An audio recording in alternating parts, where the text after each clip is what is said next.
వెనుదిరిగేవాడు దేవునికి రాజ్యానికి పాత్రుడు కాడు. ఈరోజు పిల్లరా, ఏ రాజ్యాన్ని గురించి అయితే మనం గొప్పగా చెప్పుకుంటూ ఉన్నామో, ఏ రాజ్యానికి చేరడానికి ప్రయత్నం చేస్తున్నామో, ఆ పరలోక రాజ్యానికి పిల్లరా మనం వారసులం కాలేం. ఎప్పుడు అనంటే ఆత్మీయ జీవితంలో వెనుదిరిగినప్పుడు. హల్లెలూయా. లూకాసు వార్త 9వ అధ్యాయము 62వ వచనంలో, లూకాసు వార్త 9వ అధ్యాయము 62వ వచనంలో ప్రభు ఇలా చెప్పారు. యేసు నాగటి మీద చెయ్యి పెట్టి వెనక తట్టు చూచువాడు ఎవ్వడునో దేవుని రాజ్యంలో పాత్రుడు కాడని వానితో చెప్పాను. దేవునికి స్తోత్రం. హల్లెలూయా. నాగటి మీద చెయ్యి పెట్టి వెనక తట్టు చూసేవాడు దేవుని రాజ్యానికి వారసుడు కాడు. పిల్లరా, దేవుని రాజ్యం, దేవుని రాజ్యం, దేవుని రాజ్యం. ఈరోజు పిల్లరా, మనమందరం కూడా ఆ రాజ్యానికి చేరాలని కోరుకుంటున్నాం. హల్లెలూయా, హల్లెలూయా. పిల్లరా, ఆ రాజ్యమే పరలోక రాజ్యం. అది సుఖము, శాంతి, సమాధానం కలిగిన రాజ్యం. అది చీకటి లేని రాజ్యం. అది కష్టాలు, కన్నీరు, దుఃఖము లేనటువంటి రాజ్యం. అటువంటి పిల్లరా, ఆ పరలోక రాజ్యములో ఎవరైతే ప్రవేశిస్తారో వారు యుగ యుగములు కూడా సంతోషాన్ని, ఆనందాన్ని అనుభవిస్తూ దేవదూతలతో కలిసి దైవ సన్నిధిని ఆస్వాదిస్తారు. కనుక పిల్లరా, అటువంటి దేవుని రాజ్యానికి మనము చేరాలి అని అంటే ఆత్మీయ జీవితంలో వెనక్కి చెప్పండి దిగజారకూడదు. దేవునికి స్తోత్రం. వెనక్కి దిగజారకూడదు. ఎట్టి పరిస్థితిలో కూడా వెనకకు వెళ్ళడానికి వీల్లేదు. అంటే ఆత్మీయ జీవితంలో వెనక్కి వెళ్ళిపోవడం అంటే అర్థం ఏంటి? గతించిన దినాల్లో ప్రార్థన చేసిన మనం ఇప్పుడు ప్రార్థన చేయలేకపోతే ఏమవుతున్నట్టు చెప్పాలి. ఏమవుతున్నట్టు? దిగజారిపోతున్నాం. హల్లెలూయా. ఆత్మీయ జీవితంలో నువ్వు ప్రార్థన చేయలేకపోతున్నావు. గతించిన దినాల్లో చేసినట్లుగా ఇప్పుడు చేయలేకపోతున్నావు. గతించిన దినాల్లో ఆసక్తి కలిగి ఉన్నట్లుగా ఇప్పుడు ఉండలేకపోతా ఉన్నావు. అప్పుడున్నట్లుగా ఉపవాసం ఇప్పుడు చేయలేకపోతా ఉన్నావు. అప్పుడున్నట్లుగా దేవుని పరిచర్యలో శ్రద్ధగా నువ్వు ముందుకు రాలేకపోతా ఉన్నావు. అన్ని విషయాల్లో కూడా గతించిన దినాలతో పోల్చుకుంటే నానాటికి నువ్వు బలహీనపడి వెనక్కి తగ్గిపోతున్నావు. అంటే అర్థం ఏంటంటే, నాకు పనుల భారం పెరిగిపోయిందండి, బాధ్యతలు పెరిగిపోయినాయండి, అందుకే దేవుడు నన్ను విస్తరింపజేశాడండి, అందుకే కుదరడం లేదని సమర్థించుకుంటున్నావేమో. పొరపాటు. ఎట్టి పరిస్థితుల్లో అది సరైన విధానం కాదు. దేవుడు ఆ స్థితిని నీకు పెంచుతూ ఉన్నాడు. అయినప్పటికీ కూడా దేవునికి ఇచ్చిన మాటను మనము నిలబెట్టుకోవాలి. దేవునికి స్తోత్రం. హల్లెలూయా. పిల్లరా, ఎట్టి పరిస్థితుల్లో కూడా ప్రార్థనా సమయాన్ని దొంగిలించకూడదు. మనకు ఎంత దేవుడు విస్తారంగా ఆశీర్వాదం ఇచ్చిన, దేవుడు మనకి ఎన్ని బాధ్యతలు అప్పగించిన, మన నానాటికి దేవుడు విస్తరింపచేసినప్పటికీ కూడా దేవునితో గడపాల్సిన సమయాన్ని దేవునితో గడపాల్సిందే. హల్లెలూయా. ప్రార్థనకు సమయం లేదండి, లేక నేను దేవుని ఆరాధనకు రాలేకపోతున్నాను, దేవుడి సన్నిధిలో నేను గడపలేకపోతున్నాను, ఎందుకంటే నాకున్న పనుల భారం అలాగుందండి, నాకున్నటువంటి రాబడి ఆ విధంగా వస్తూ ఉంది, లేక నాకు అధికారుల ఒత్తిడి ఉందండి, లేక నాకు ఈ ప్రజల యొక్క ఆ ప్రోత్సాహం వలన నేను రాలేకపోతా ఉన్నాను, ఇలాంటి రకరకాలైన సాకులు చెప్పడానికి వీల్లేదు. పిల్లరా, ఆశీర్వదించే దేవుని సన్నిధిలో దేవుడికి ఇచ్చిన మాట చొప్పున ఆయన సమయాన్ని ఆయనకి ఇవ్వాల్సిందే. హల్లెలూయా, హల్లెలూయా. ఎందుకనంటే ఈ లోకంలో నువ్వు సాధించేది, సంపాదించేదంతా ఒకరోజు ఇక్కడ విడిచిపెట్టి నువ్వు వెళ్ళాల్సిందే. హల్లెలూయా. మనం ఎంత సంపాదించినా, ఎన్ని సంపాదించినా, ఎంత తాప్రతాయి పడిపోయినా, ఎంత కక్కుర్తి పడిపోయినా, ఎంత ఆరాట పడిపోయి పగలు రాత్రి దొర్లేసినా ఒకరోజు పిల్లరా, దేవుడు కానీ ఒకవేళ నీ ప్రాణాన్ని నేను అడుగుతున్నాను రా అని అన్నాడు అనుకోండి, ఏమవుతాం? వాహనంలో బయలుదేరి వెళ్తూ వాహనాన్ని విడిచిపెట్టి వెళ్ళిపోతాం. ఎక్కడున్న వారం అక్కడి నుంచి ఏం చేయాలా? ఆ మాట పలకక ముందే కీర్తనకారుడిని దావీదు రాసిన కీర్తనలో ఒక మాట ఉంటుంది, మీ కుండలకు ముళ్ళ కంపల సెగ తగలక మునిపే. దేవునికి స్తోత్రం. ఏ సెగ తగిలే అవకాశం ఉందంట? ముళ్ళ కంపల సెగ మీ కుండలకు తగలక మునిపే అంటాడు. అంటే దేవుని యొక్క ఉగ్రత, దేవుని యొక్క కోపం మండక ముందే, దేవుని యొక్క కోపం రేగక ముందే మనం ఏం చేయాలంట? సర్దుకోవాలి, సరి చేసుకోవాలి. అంతేగాని పిల్లరా, దేవుడు కోపం రేగిన తర్వాత మన పరిస్థితి నానాడికి దిగజారిపోయి హీనమైన స్థితికి వచ్చిన తర్వాత అప్పుడు మరలా దేవా అని అంటే పిల్లలు సరైన విధానం కాదు. ఇజ్రాయేల్ ప్రజలు ఆకాశం దాకా ఎక్కుతున్నారంట, అగాధం దాకా దిగిపోతున్నారంట. అంటే ఎక్కడం బాగానే ఉంది, కానీ దిగజారిపోకూడదు. కొంచెం దిగజారేటప్పటికి దేవుడు తన దాసుడు ద్వారా, ఆ యొక్క పౌలు గారి ద్వారా గలతీలకి హెచ్చరిక చేసినట్లుగా ఈరోజు సంఘ కాపరి ద్వారా మనకు కూడా దేవుడు హెచ్చరిక చేస్తూ ఉంటాడు. దేవునికి స్తోత్రం. అయితే హెచ్చరిక చేసినప్పుడల్లా మనకు అనిపిస్తూ ఉంటుంది, ఏమని? దానికి ఏదో ఒకటి చెప్తాం మనం. నన్నే అన్నారు, లేకపోతే నాన్నే బాధ పెట్టినాక అన్నారు, లేక నా కోసం ఎవరో ఏదో చెప్పారు, అందుకే ఇలా మాట్లాడారు. ఇలాంటి అనవసరమైన విషయాలు, అనవసరమైన ఆలోచనలు పిల్లరా కలిగి నీ జీవితాన్ని సరిచేసుకోలేకపోతూ ఉన్నావు. ఇది సరైన విధానం కాదు. దేవునికి స్తోత్రం, హల్లెలూయా. దేవుని పిల్లలమైన మనందరం కూడా ఈ లోకంలో మనల్ని మనం సమర్థించుకోవడానికి ఎన్నో మాటలు పలకొచ్చు. కొన్నిసార్లు పిల్లరా మనం చేసేదంతా కరెక్ట్గానే ఉంటుందండి. ఒక అమ్మాయి అంట వాళ్ళ నాన్న దగ్గరికి వచ్చి ఒకరోజు వాళ్ళ నాన్నని రోజు పప్ప అనేదట. ఏమనేది? బెంగళూరు కానీ అలా కొన్ని ప్రాంతాలలో, మన ఇండియాలోని చాలా ప్రాంతాల్లో నాన్నని ఏమంటారు? పప్ప అంటారు. పిల్లరా అయితే ఎప్పుడు పప్ప అనేది అటు చిన్నప్పటి నుంచి. అలా అమ్మాయి పెరిగిన తర్వాత ఒకరోజు సడన్గా వచ్చి అందట డాడీ అందట. అప్పుడు వెంటనే ఆ తండ్రి అన్నాడంట, ఏమ్మా నన్ను ఎప్పుడు నువ్వు పప్ప అని పిలుస్తావు కదా, కానీ ఇప్పుడు సడన్గా నువ్వు డాడీ అంటున్నావు ఏంటి, దానికి అలా కారణం ఏంటమ్మా అని అడిగాడట. అప్పుడు వెంటనే అమ్మాయి అందంట, డాడీ నేను పెదాలకి లిప్టిక్ రాసుకున్నాను డాడీ, అది పోకుండా ఉండాలంటే దాన్ని ఏం చేయాలని ఆలోచించాను. పప్ప అంటే 2 సార్లు పెదాలు కలపవలసి వస్తుంది, డాడీ అంటే అసలు పెదాలతో పని లేకుండా ఉంది, అందుకే నేను పప్ప మాని ఏమంటున్నాను డాడీ అంటున్నాను అని చెప్పిందంట. దేవునికి స్తోత్రం, హల్లెలూయా. అండి పెదాలు లిఫ్ట్కి పోద్దని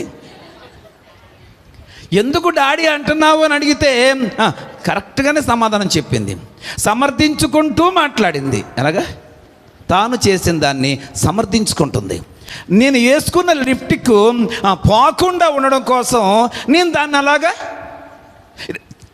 ఏదైనా ఒకటే కదా, పప్ప అన్న, డాడీ అన్న, నాన్న అన్న, అబ్బా అన్న, బాబు అన్న, చెప్పండి ఒకటే కదా. ఏమైతే ఏమైంది? ఇన్నాళ్ళు పప్ప అన్నాను, ఇప్పుడు నాకు కొంచెం అది ఇబ్బందిగా ఉంది. ఏంటి ఇబ్బంది? నేను వేసుకున్న లిప్టిక్ పోతుంది కాబట్టి డాడీ అన్నాను. ఒకటే కదా అర్థం. దానికేమి ఇబ్బంది? దానికి కూడా నా మీద నేరం మోపాలా అని అంటే సమర్థించుకుంటున్నా. వెళ్ళారా? అసలు లిప్టిక్ వేసుకోవడం దేవునికి ఇష్టమా? అది దేవుని బిడ్డగా నీకు తగునా? తండ్రిని అడిగే వేసుకున్నావా? నువ్వు లిప్టిక్ వేసుకోవడం నీ తండ్రి యొక్క అభిష్టమా? ఇది అనవసరం. పిల్లరా తను సమర్థించుకునేటువంటి పరిస్థితులు ఈరోజు మానవులు వెళ్ళిపోతూ ఉన్నారు. ఎక్కడికి వెళ్ళిపోతున్నారు తెలుసా? ఆత్మీయ జీవితంలో వెనక్కి వెళ్ళిపోతూ ఉన్నారు. వారు ముందుకు కాదండి వచ్చేది. హల్లెలూయా. ప్రతి దాంట్లో పిల్లరా ఎంత ఆతృతగా లోకం వైపు పరిగెడతా ఉన్నారో అంతగా ఆత్మీయ జీవితంలో దిగజారిపోతూ ఉన్నారు. కనుక మనము ఆత్మీయ జీవితంలో దిగజారడం దేవుడికి ఉద్దేశం కాదు, దేవుని చిత్తము కాదు. దేవునికి స్తోత్రం. కాబట్టి వెనుతిరగడం వలన కలిగేటువంటి నష్టం ఏంటి అనంటే దేవుని రాజ్యాన్ని కోల్పోతాం. హల్లెలూయా. ఈ లోకంలో 60, 70, 80 సంవత్సరాలు దేవుడిచ్చిన ఆయుష్ కాలంలో ఎన్నో రకాల శ్రమలు. ఆ 90వ కీర్తనలో చదువుతుంటే అప్పుడప్పుడు ఎవరన్నా ప్రభు దగ్గరికి వెళ్ళిపోయినప్పుడు జ్ఞాపకార్థ కోటాల్లో గట్ట చదివిస్తూ ఉంటాం ఈ వాక్యం. ఎన్నిసార్లు చదివించినా కానీ ఆ 60, 70 అధిక బలం ఉంటే 80 సంవత్సరాలు, లేకపోతే 70 సంవత్సరాలే అయినను వాటి వైభవము ఆయాసమే, దుఃఖమే. దేవునికి స్తోత్రం, హల్లెలూయా. పిల్లలు ఈ సమాజంలో ఎంత ప్రయాసపడుతున్నా, ఎంత ప్రయత్నం చేస్తున్నా, నేను ఎవరి కోసం ప్రయాసపడుతున్నాను, నేను ఎవరి కోసం కష్టపడుతున్నాను, ఎవరి కోసం నేను ఈ విధంగా ప్రయాసపడి తిండి మానో లేక సుఖం మానో నేను ఇలాగ ఆ మనుషులతో మాటలనిపించుకుంటూ ఎవరి కోసం చేస్తున్నాను అని ఆలోచిస్తే, ఎవరి కోసమైతే చేస్తున్నామని మనం అనుకుంటామో మన మనసులోకి వస్తుందో వాళ్ళు మనకు ఏ రకంగా సపోర్ట్ చేయరండి. ఈ సమాజంలో ఒక దుస్థితి, భయంకరమైన పరిస్థితి అండి. పోయిలారా, అవును నిజమే. ఎందుకనంటే ఈ లోకంలో పోయిలారా, నా భర్త కోసం నేను చేస్తున్నానంటే ఆ భర్త ఆమెకు సపోర్ట్ చేయడు. నా భార్య కోసమే నేను చేస్తున్నానంటే కనీసం ఆ భార్య ఆ భర్తను గౌరవించదండి. నా బిడ్డల కోసమే చేస్తున్నాను అనుకుంటే ఆ బిడ్డల మాట వినరండి. పోయిలారా, ఇంతకీ మనం ఎవరి కోసం చేస్తున్నాం? పోయిలారా, కనీసం మన మనసుకు సంతోషం కలిగించేటువంటి ఒక్క చిన్న విషయంలో కూడా సంతృప్తి పరిచి ప్రోత్సహించలేనటువంటి ఈ మనుషుల కోసం మనం ఏం చేస్తున్నాం చెప్పండి? ప్రాకులాడుతున్నాం. కానీ ఏదో ఒక రోజున ఈ మనుషుల్ని విడిచిపెడతాము, ఈ లోకాన్ని విడిచిపెడతాం. పిల్లరా, దేవుడు ఆయుష్కాలం పూర్తయిపోయినప్పుడు నీ శరీరాన్ని, ప్రాణాన్ని వేరు చేసేస్తాడు. అప్పుడు నీ ప్రాణము లేక నీ ఆత్మ ఎక్కడికి వెళ్ళబోతూ ఉంది? పిల్లరా, విలువ లేనటువంటి మనుషుల కోసం పోరాడి ప్రయత్నం చేసి పరిగెట్టి ఆత్మీయ జీవితంలో దిగజారిపోయి దాన్ని సమర్థించుకుంటూ బ్రతికావు. అమ్మ కడుపులోంచి ఒక్కదానివి వచ్చినట్లుగా ఏదో ఒక రోజు పిల్లరా దేవుడు పిలిచినప్పుడు మరలా మనం ఒక్కరమే వెళ్ళిపోవాలా. ఆ రాజ్యాన్ని కానీ పోగొట్టుకుంటే అగ్ని ఆరదు, పురుగు చావదు. దేవునికి స్తోత్రం. అగ్ని ఆరదు, పురుగు చావదు. ఆ భయంకరమైన అగ్నిగుణంలో కోట్ల సంవత్సరాలు పిల్లరా కాలిపోతూ ఉండాల్సిందే. ఈరోజు జాగ్రత్త పిల్లరా, నిన్న ఆత్మీయ జీవితంలో దిగజార్చిన వాళ్ళందరూ తర్వాత ఉంటే వాళ్ళు మనసు మార్చుకునే అవకాశం ఉండొచ్చు. నిన్ను ఆత్మీయ జీవితంలో వెనక బలహీనపరిచి వెనక లాగేసిన వాళ్ళందరూ వారు మారు మనసు పొంది ఏదో ఒక రోజున వారు సిద్ధపడి దేవుని రాజ్యానికి రావచ్చు. కానీ వాళ్ళ వల్ల నేను దిగజారిపోయాను, వీళ్ళ వల్ల నేను దిగజారిపోయాను, ఇదిగో ఆ శ్రమల వల్ల నేను వెనకబడిపోయానని కారణాలు చెప్తూ పిల్లరా నువ్వు జీవిస్తే ఏదో ఒక రోజు నీ ఆయుష్ పూర్తి అయిపోతే నువ్వు దేవుని రాజ్యానికి చేరలేకపోతే ఇది భయంకరమైనటువంటి వేదనకరమైన స్థలం ఇది. దేవునికి స్తోత్రం. కాబట్టి ఆ బంగారు వీధులు కలిగినటువంటి ఆ రాజ్యం, దేవుడు ఉన్నటువంటి ఆ రాజ్యం పిల్లలు, యేసు క్రీస్తు ప్రభువారు సింహాసనాసీనుడిగా ఉంటే 24 పెద్దలు పిల్లరం ఆ యొక్క అటు ఇటు సింహాసనాలు వేసుకొని అక్కడ కూర్చుంటే ఆ నిత్య మహిమలో పిల్లరం వసించుతున్న దేవదూతలతో కలిసి ఆరాధించుకునేటువంటి ఆ ఘనమైన స్థానాన్ని నువ్వు పోగొట్టుకునే దుస్థితిలో ఉన్నావేమో ఈ సమయంలో. ఒకసారి ఆలోచన చేయాల్సిందిగా ప్రభువు పేర తెలియజేస్తా ఉన్నాను. దేవునికి స్తోత్రం. హల్లెలూయా. లోక సంబంధమైనటువంటి వాటి ఎందే మనసుంచుతా ఉన్నావు. దేవుడు నీకు తినడానికి ఆహారం ఇచ్చాడు పిల్లరా, కట్టుకోవడానికి వస్త్రం ఇచ్చాడు, ఉండడానికి నీడ ఇచ్చినాడు. అంత మాత్రమే కాకుండా పిల్లరా మనకు దేవుడు సంతానాన్ని ఇచ్చాడు. వారికి ఏదో మార్గం దేవుడు సరళం చేసి ఏ కొదువ లేని వారిగా దేవుడు వారిని నడిపిస్తూ ఉన్నాడు. అయినను ఇది చాలు ప్రభువా, గతించిన దినాల్లో ఈ పరిస్థితి నాకు లేదు, గతించిన దినాల్లో ఈ స్థితి నాకు లేదు, ఈ హోదా నాకు లేదు, ఈ ఆరోగ్యం నాకు లేదు, ఈ క్షేమ స్థితి నాకు లేదు నాయనా, ఇప్పుడు నువ్వు ఇచ్చావు తండ్రి, నీకు స్తోత్రాలని చెప్పి దేవుణ్ణి ఘనపరిచి మహిమపరిచి ఆయన సన్నిధిలో ఉండాల్సింది పోయి ఆయనకు ప్రతిదినము ప్రార్థించాల్సింది పోయి పిల్లరా ఇంకా ఆరాటం, ఇంకా పోరాటం దేనికోసమో పిల్లరా ఇంకా పోరాడుతూ దేవుని సన్నిధిని కూడా గడపలేనటువంటి పిల్లరా ఆ ఖాళీ లేనటువంటి పరిస్థితులు ఈరోజు అనేక మంది కొనసాగుతూ ఉన్నారు. నేను ఒకటే ప్రశ్న వేస్తూ ఉన్నాను, ఏమి సాధించడానికి కాదు, దేవుని రాజ్యాన్ని పోగొట్టుకోవడానికి నువ్వు పరుగులు పెడతా ఉన్నావు. దేవునికి స్తోత్రం. హల్లెలూయా. దేవుని రాజ్యాన్ని కోల్పోవడానికే ఈ పరుగు, దేవుని రాజ్యాన్ని కోల్పోయే ప్రమాద పరిస్థితిలో నీవు ఉన్నావు అని చెప్పడానికి పిల్లరా ఈరోజు పరిశుద్ధాత్మ దేవుడు ఇష్టపడుతూ ఉన్నాడు.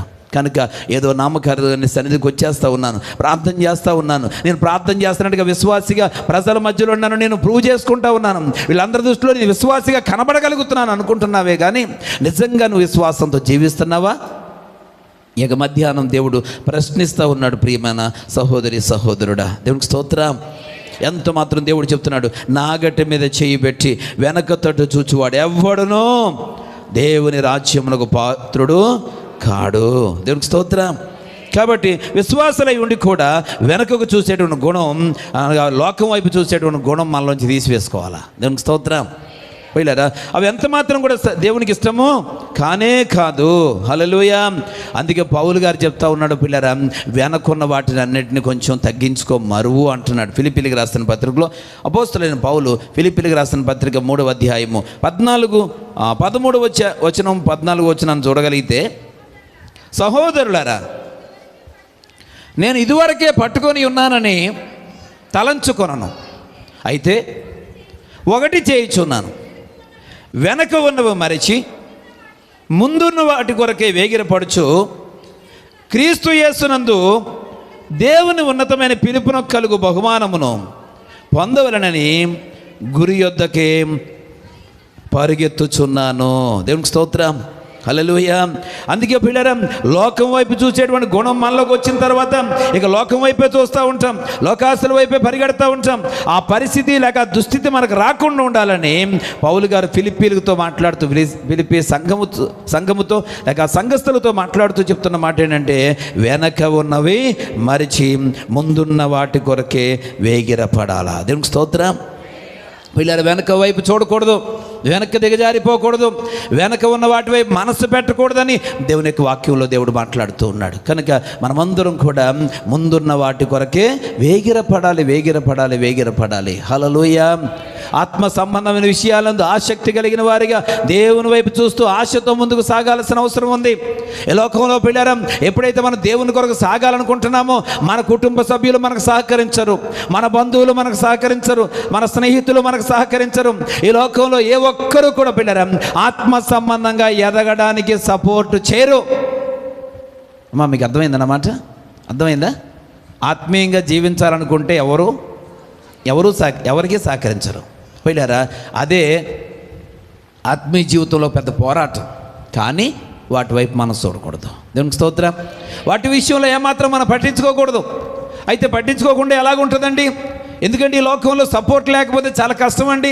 చాలా ఇబ్బందికరమైన పరిస్థితులు వస్తూ ఉన్నాయి. కొన్నిసార్లు కొన్ని అనారోగ్యాలు, కొన్ని సమస్యలు, కొన్ని శోధనలు ఎదుర్కోవాల్సి వస్తుంది. ఎన్ని రకాల శోధనలు ఎదుర్కోవాల్సి వచ్చినా ఆత్మ సంబంధమైన జీవితాన్ని కొనసాగించాలి అని మనం పరుగు పెడతా ఉన్నప్పుడు దేవుడు అనేవాడు ఉన్నాడు. ఆయన మనల్ని చూస్తున్నాడు. ఆయన మనకు సహాయం చేస్తాడు. దేవునికి స్తోత్రం. నేను వెనక తిరగకపోతే నాకు ముందుకెళ్దామంటే ఏ రకమైన సహకారం రావడం లేదు, ఏ రకమైన ప్రోత్సాహం నాకు ఉండడం లేదు. కాబట్టి ఏం చేయాలో నాకు అర్థం కాని పరిస్థితి అయిపోతుందండి అని ఒకవేళ నువ్వు కలత చెందుతూ, అందుకని నీ పరిస్థితులు బాగోలేక నీకు సహకరించేవారు లేక వెనకతట్టు చూస్తున్నావేమో. దేవుని వాక్యం ఉంటున్న సహోదరుడా, వెనకతట్టు చూడొద్దు. ఎందుకంటే ముందుకు చూస్తే మనకు తోడుగా ఉండడానికి దేవుడు అనేవాడు ఉన్నాడు.